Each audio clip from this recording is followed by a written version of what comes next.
মুক্ত একটা সোনার বাংলাদেশ গড়তে চায়।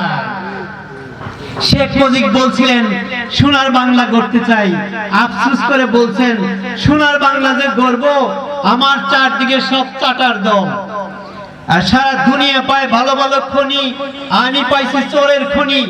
8 কোটি কম্বল, তার একটা কম্বলের ভাগে আমিও ছিলাম, কিন্তু সেই কম্বল গেল কোথায়? কি বলেন, বলছিলেন কিনা? ৭৪-এর দুর্ভিক্ষ আমি দেখেছি, আমি মুক্তিযুদ্ধ অংশ নিয়েছি, ৬৯-এর গণ আন্দোলন অংশ নিয়েছি, ৭০-এর আন্দোলন অংশ নিয়েছি, ৭১-এ মুক্তিযুদ্ধ করেছি। আমাদের মুক্তিযোদ্ধার, আমরা যারা মুক্তিযোদ্ধা করে যুদ্ধ করেছি, আমাদের অঙ্গীকার ছিল কি? আমরা গণতন্ত্র চাই, আমরা ন্যায় বিচার চাই, মানবাধিকার চাই, সুবিচার চাই।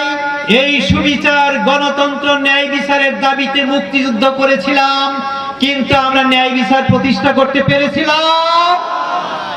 এই শেখ মুজিব প্রথম বাকশাল তৈরি করে গণতন্ত্র হত্যা করেছিল, সব দল নিষিদ্ধ করেছিল, ঠিক কিনা?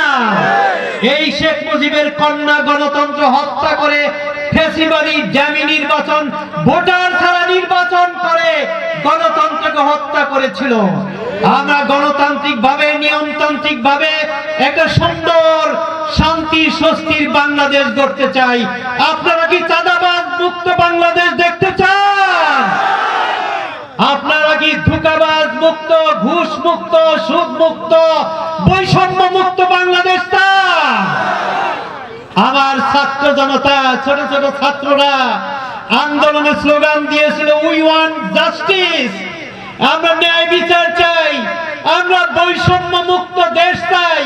সেই বৈষম্য মুক্ত ন্যায় বিচার প্রতিষ্ঠার জন্যই কাজ করে যাচ্ছে বাংলাদেশ জামাত ইসলামী।